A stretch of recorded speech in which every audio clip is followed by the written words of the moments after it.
Today I am joined by Ryan Blumberg, who plays for Maryland Terrapins in the USA. Thank you for joining me today, Ryan. Great to be here. Thanks for having me.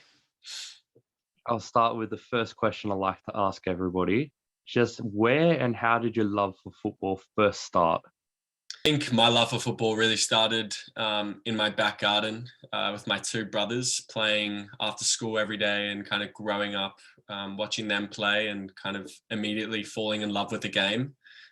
We had a big backyard in my home, and we had a makeshift goal which was made out of a trampoline, which we used to flip onto its two standing legs, and we'd turn that into a goal and just play outside all day after school and that type of thing. And I think I was the youngest of the three, and they were playing when I was 3-4 years old, and then I started playing club when I was 4 years old. I think I started in the under sixes when I was a year younger, just being in love with the game and really enjoying playing. And then from there just continued playing through school, and then eventually end up going to England and now in the US. So it really started from a young age with my brothers. And did you have any sort of football heroes or idols growing up? If so, who were they? Yeah, I think I'm an Arsenal fan. So growing up, despite being a defender, I really loved Thierry Henry, Cesc Fabregas. I love Jack Wilshere. I think those were kind of my three favorite players. I think each had different qualities and different skills and played in different areas of the pitch. And I grew up playing midfield, so particularly watching Cesc and Jack Wilshere, Jack being like a young prodigy at Arsenal and kind of coming through and doing amazing things. And Cesc Fabregas, obviously the quality speaks for itself. He was just amazing and a great footballer. And then Henry just scoring goals in his general class. Those are the three players I really admired. Well, they're pretty good choices. But speaking of class and quality, you just mentioned you're a defender, and I'm assuming you've come up against some class and quality attackers during your career so far. So, who was the first attacker that you come up against when you were starting your professional career that you thought, oh, geez, this guy's another level and he goes you like a real bit of a headache? Yeah, I think there are a few guys. I think Danny Ings kind of stands out as the big name striker that I played against when I played against Liverpool, and he was playing in the under 23s at the time. And look, he was a really classy guy as well off the field. I remember after the game just kind of saying, look, it was great to play against you and it was an awesome experience for me. And he was really nice about it. His movement off the ball, you could just tell how sharp he was. And kind of the way that he was making runs in the box, it was a different type of element that hadn't faced before. And then kind of maybe a bit of a random one, but Alexander Soloth at Crystal Palace. That was, again, just like a whole different dynamic, a really big centre forward, very difficult to play against, especially when they're playing long balls and you kind of have to learn that maybe you're not going to win the first ball and you got to adjust and try and win the second ball.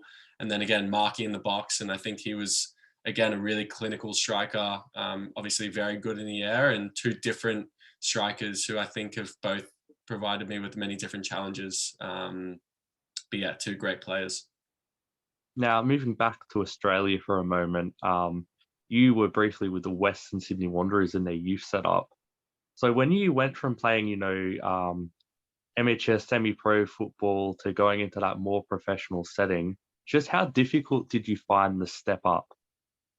Yeah, it was a big step up, definitely. I remember going in there pretty young. I think I was 16 when I started playing with the youth league team and primarily with the under 20s team. And I think I was training there for a few weeks, and out of the blue, I kind of got a call from the head coach saying that he wanted me to come train with the first team and play in a friendly match against the under 20 young Socceroos team. And that was really out of the blue. And that was obviously a big step up for me, having come straight from semi-pro football with, I think it was Apia before that. And then, I think I learned a lot under Trevor Morgan, who was the youth team coach at the time. I think he really helped me with learning how to defend crosses, which I think is a huge thing and something which maybe goes unnoticed for central defenders, but he was really good with positioning and kind of being very loud and deliberate with how you talk to the midfielders and other players on the team. So I think I learned a ton at Western Sydney Wanderers, and the coaching really was very good. But generally, I think with the youth team setup, I didn't manage to break into the youth team and play any games in the youth league, but I was learning a lot from the players in front of me, and the speed of play was definitely a lot quicker. And yeah, there were just lots of different elements which I picked up on, and really had a great time there playing with the 20s. And then yeah, sometimes getting the opportunity to train with the first team, which was again a cool experience and something which I really cherished at such a young age. Now, speaking of cool experiences, I'm assuming it would have been a cool experience, but you were also involved in the Nike Academy, where a lot of good players have come through. So, just what was your experience like there? Was it as good as what it seems? Yeah, it was a crazy experience. Kind of the way how it all went as well, just through the selection process. I was selected as the sole winner of the Australian Nike Academy trials. And I remember thinking the night before going to these trials, I was like, oh, I don't even know why I'm going. I'm a defender. If they're going to pick one, they're going to pick one winner to go and represent Australia in the global trials. They're going to pick a flashy forward or a midfielder or something like that. And I really did not expect to get selected. But I think on the day of those trials, I played really well, and I think I showcased my ability and maybe my edge over other players. Obviously, particularly defenders. And then yeah, winning the trials and being selected as one of 12 winners to join the team was amazing. And then yeah, my experience was incredible. It was incredible to be represented by Nike and to travel around the world with Nike and play against some unbelievable teams and play with some amazing players. I think first and foremost, getting the opportunity to train at St. George's Park every day was insane. The facilities are just incredible. And I remember going out onto the pitch, and every day the pitch would be absolutely immaculate, and like none other, not like none other that I'd seen before. And then getting the opportunity to play against amazing teams across England and going on trips to Russia before the World Cup in Russia was incredible. We played against Spartak Moscow, which was really cool. Going on a preseason trip to the Nike headquarters in Portland and kind of playing against the Portland Timbers, and just having that experience again was amazing, and seeing all the facilities. And we got access to seeing behind the scenes like prototypes and speaking to the producers of all the major Nike boot brands like Magista and Tiempo, and kind of hearing their thoughts about what they're doing with boots, and how we can provide input and insights into that. So I think it was really incredible. I think there was also another side which people didn't see when I first arrived at the Nike Academy. I didn't really know where I was living, I remember. And we were kind of stuck in this conference center right in the middle of England with just a bunch of 16 to 21-year-old international boys kind of living together and kind of going through this experience together. So that was unique and something cool, but it definitely presented many challenges. I was 17, leaving home for the first time. I was also finishing HSC in the UK and finishing my last 4 months of HSC over there. So that was definitely challenging at the start. But yeah, it was an overall incredible experience and an amazing brand to be a part of and kind of see what they're doing. Well, speaking of England, that leads me on to my next question. I think most people back home in Australia started to really recognize you when you moved to Charlton Athletic. So, firstly, just how did that move to Charlton come about? Yeah, so actually straight after I arrived at the Nike Academy, Charlton showed interest. I think my under 23 coach was Jason Yule, knew the coach at the Nike Academy because they'd played together in the past. And I think Jason Yule reached out to the Nike coach because they'd heard that a left centre back had just come in. And I think I went on trial there pretty quickly after I'd arrived at Nike Academy, and I did very well. I stayed there for 2 weeks, and they were really interested in signing me, but I didn't have an international passport, a European passport at the time, so I couldn't sign. So I kind of stayed at the Nike Academy, and I was able to eventually get a European passport through my grandmother, who's from Austria. And I think that happened about 9 months later. And then as soon as I got the European passport, Charlton was still interested. I think I went there back for maybe a week and played one more game with them. And then they offered me a contract after that. And of course, another headline you made was when you made your debut for Charlton. What do you remember personally about that match? And just how do you think you went overall in it? I just remember being look, my dream as a young kid, for whatever reason, it was to be a professional footballer, and it was to be a professional footballer in London and play in London. And I think when I signed my professional contract, that was a dream realized. And I remember always thinking in the moment how like lucky and special that was, and never taking that for granted. And I think with regards to that, I trained every day as hard as I could. I really did dedicate my life to football while I was there, and I was trying to do all the right things. And then I think when I did get the opportunity to play in the first team, I just remember thinking on the bus ride over there, just like go and enjoy it. And like, this is something that you've always wanted in your life. And I remember like walking into the change room, seeing my jersey there with my name on the back, and thinking like how incredible this whole thing was, and trying not to be as nervous as I could. And I think the first ball that I played, I kicked it straight into the stands, as you do. But yeah, I just remember thinking, look, this is an amazing opportunity for me, and it's something that I've worked my entire life for, and it's a dream come true, and not many people get to do that. So I'm just going to go out there and enjoy it and try and play my best. And I think I did play well. We obviously lost the game 3-0, which as a defender doesn't look great, but in spite of that, I remember speaking to the first team coach after the game, and he thought I did really well. And at that game, we fielded a very young side. I think it was the youngest side that Charlton's fielded, I think it was ever, maybe at the time.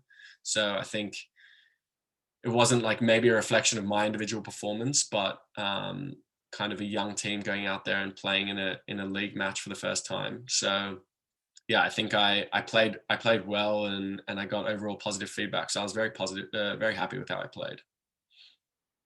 And England's lower leagues tend to have a bit of a reputation of, tough football, hard football. Did you find when you went over there that the reputation was merited? Yeah, it definitely was. I think going over there, being 18 years old, I didn't really know much about kind of what I was walking into, and I think I was a little bit naive about the environment that I was going to be walking into. And I arrived there, and I was actually living by myself, and I kind of went there with the intention of I'm going to go in there and I'm going to give my absolute everything every day that I'm there, and I'm not going to leave any stone untouched. And whatever happens after this experience, I'm going to have absolutely no regrets. And I think I really lived to that. I really did work as hard as I absolutely could. I lived by the mentality of being first one in and last one out. And I think at the end of the day, I kind of just didn't have the balance in my life that maybe I needed and had grown up having when I was playing football. Not having family around me, truthfully, not having a great support network of friends. I think a lot of the guys, because I was maybe living by myself, and I think truthfully, I think I was intimidating a lot of people with how hard I was working because I was so driven and dedicated. I wasn't taken in so well by a lot of the guys in the team. And Charlton's also kind of in a hardworking area, and there's a lot of local boys who have grown up playing for the club in Southeast London. And I think this foreign guy kind of coming in and wanting to do really well was maybe a bit of an intimidating factor. So yeah, it was tough, and it definitely challenged me. Physically, like on the pitch, it was very, very physically challenging. And then as well off the field, just kind of learning how to fill your time, learning how to, live away from home and make connections and do whatever. So I think there were many difficult components, particularly coming in at such a young age, which I didn't really understand and know about at the time. And at the end of the day, I'm quite disappointed with how it went for me on a football level, because I think I didn't really show my ability as well as I would have liked. But look, I gave my absolute everything, and I have no regrets about the experience. I wouldn't have changed it for a second. I wouldn't have done anything differently. But yeah, I just wish that I could have played a little bit better and maybe show my abilities a little bit more, because I really think I could have excelled and maybe done a bit better. You're now in the USA with Maryland in college soccer, or well, not football over there, Yeah, definitely football. soccer. How are you enjoying it there so far? Yeah, I've really loved my experience at college. I think it's been again quite a challenging experience for me, particularly on I'll call it soccer while I'm speaking about college college sports. But yeah, a difficult experience for me from the soccer point of view. I came in January of 2019, and I was actually not eligible for my first season to play because it wasn't actually due to me playing professional sports. It was because I'd taken 2 years off since high school, and there are lots of different complicated NCAA rules with regards to what you're allowed to do and how the eligibility works. So I wasn't actually able to play during 2019, and I was only able to train. So I just kind of trained with the team, and I spoke to the strength coach, and we kind of devised up a plan for me to work on things that I wanted to work on from a strength standpoint. So I would be able to still like maximize that year and kind of get something out of it. And then, yeah, starting in 2020, I was going to start playing, and then COVID obviously happened. So that kind of again set me back. And again, I kind of went home for an extended period, but I was fit and healthy the whole time, and I was training every day, and I was really having no issues. And then November of last year, this kind of random groin injury comes up. And at the time, it didn't seem like it was going to be a big issue. And I did like the recovery and rehab. And then I think February of this year, I tried to come back, and maybe I just came back a little bit too quickly and did a little bit too much. And this was going to be my first chance to play this February, having been here for 2 years and not having been able to play because of COVID and my eligibility problems. And then I had this injury come up again, and I was out for 6 to 8 weeks. And because of COVID, it was a shortened season, and the season ended up only being like 8 to 10 weeks long. So I ended up missing the whole season with this injury, which at the time I didn't think was going to be a big deal. And then over this winter break and the summer break in the US, I kind of worked hard to rehab and do all the right things. And again, I was told this wasn't going to be a big injury problem, and I was going to be able to overcome this. And then the end of preseason, just before our first game, I pulled my groin again, and I was like, oh, I cannot believe this. Like, this is incredible. And I think along the way, since like November to like July, when I pulled my groin, I didn't know if I was going to play again. And I was kind of had all these doubts in my mind. But I kept on being assured the whole time that, this wasn't a huge injury problem and you were going to be able to come back. So I kind of stuck with that and persevered and continued working hard. And then to eventually get the reward, really 11 months after getting this first injury in November in the game versus Indiana, which I started, which was my first start in college soccer, after being here for almost 3 years, and then scoring the goal and playing well was, to me, it was validation that I knew that I was still good enough. I think I trained incredibly hard, and I think during training I was training well, and despite the fact that I hadn't played in such a long time, I knew I still had good technical ability, good football understanding, good positional understanding. I still had all the learnings that I'd taken from me from being at the Nike Academy and being at Charlton. And I really felt that I still was a good player, and I still had a lot of good skill and a lot of good things to offer. So to me, I wasn't really nervous about my performance, even though I hadn't played in so long. I was more nervous about getting through the game healthy, which I did. And I knew the performance would come because I kind of back my ability to play. So yeah, I think from a football point of view, to answer your question, very choppy, very difficult, and requiring going through a lot of adversity and requiring a lot of perseverance. But again, a lot of learnings along the way off the pitch, which I've kind of had to deal with as a result of these injuries. And then outside of football, I've just really enjoyed the balance of being able to continue studying, which is something that I want to do. I've always known that there's a life after football. So having a degree and coming out of this with a degree is going to be a great thing for me, I think. And then, yeah, I've also had the opportunity to be a part of co-curricular activities that I'm passionate about, and being a part of the mental health board here and serving on the student athlete advisory committee, and kind of doing those type of things has been really cool for me, as I've been able to explore other passions that I have outside of academics and athletics. So I think overall a great experience and so many different components to it, which has been awesome. Well, that was an absolutely incredible answer, firstly.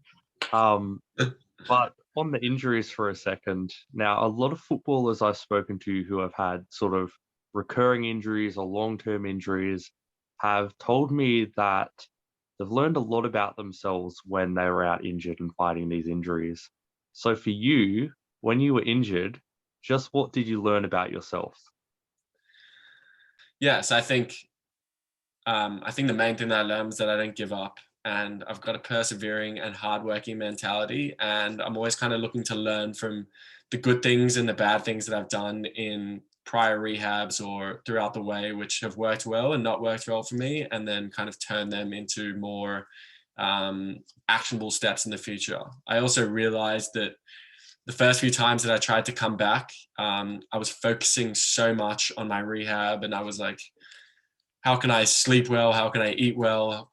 I don't want to like have a social life, because if I'm going out and staying up too late, that means I'm not sleeping enough. And while those are all good things to be doing, I realized for me, this has been a theme throughout my life, which I've learned about myself over the past 5 years being away from home, is that I need balance and I need to take a more holistic approach to things that I'm doing. And I think that applies to my injury and that applies to my football, because that's when I'm operating best, when I'm still seeing friends and I'm being social, and yes, I'm eating well. Yes, I'm sleeping well, but there are times when you can go out and have fun. There are times when you can enjoy other meals and not have to worry about, nutrition as closely as like maybe I was thinking about in the past. And I think having this like holistic approach to my life has what's got me to come back this time around better than others. I've allowed myself to, continue doing things that I would normally be doing if I was fit, and not necessarily prioritizing my whole life around my injury, and kind of still enjoying other things in life. And I think that's been a huge learning for me generally. I actually have a poster on my wall, which is like a titled The Balancing Act, which I kind of live by now, and just making sure that I always have balance in my life, and making sure that, yeah, I'm still doing the things that I love doing and not letting an injury define who I am and my whole life. Yeah. And 2021's drawing to a close.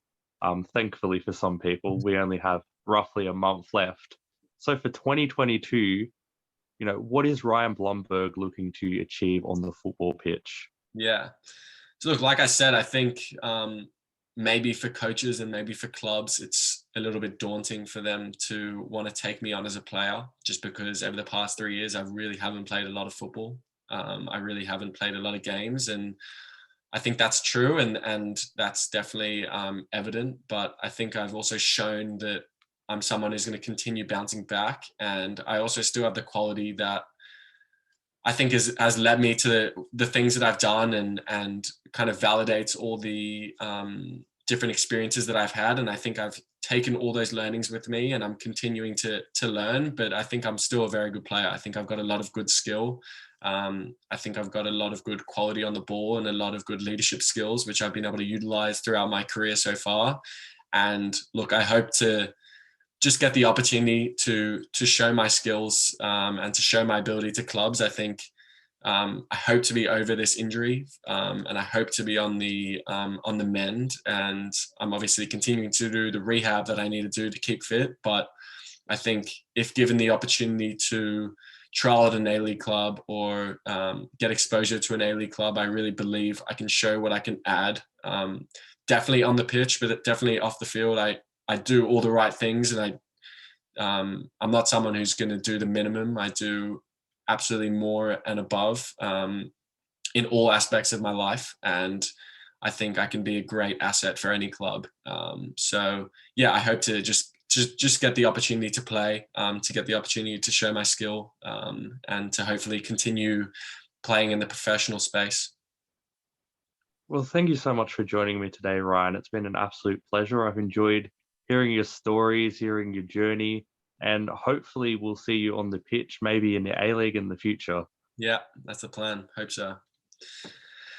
Thanks, man. Appreciate it. Thank you for watching. This video is sponsored by Arrow Sport. Go to the link in the description, and the friendly team at Arrow Sport will help you create your own football dream jersey. Whether it's starting from scratch or using one of their many templates on their website, creating a jersey with Arrow Sports is easy, and prices start from just $50. Go to www.arrowsport.com.au and make your football kit dreams become a reality.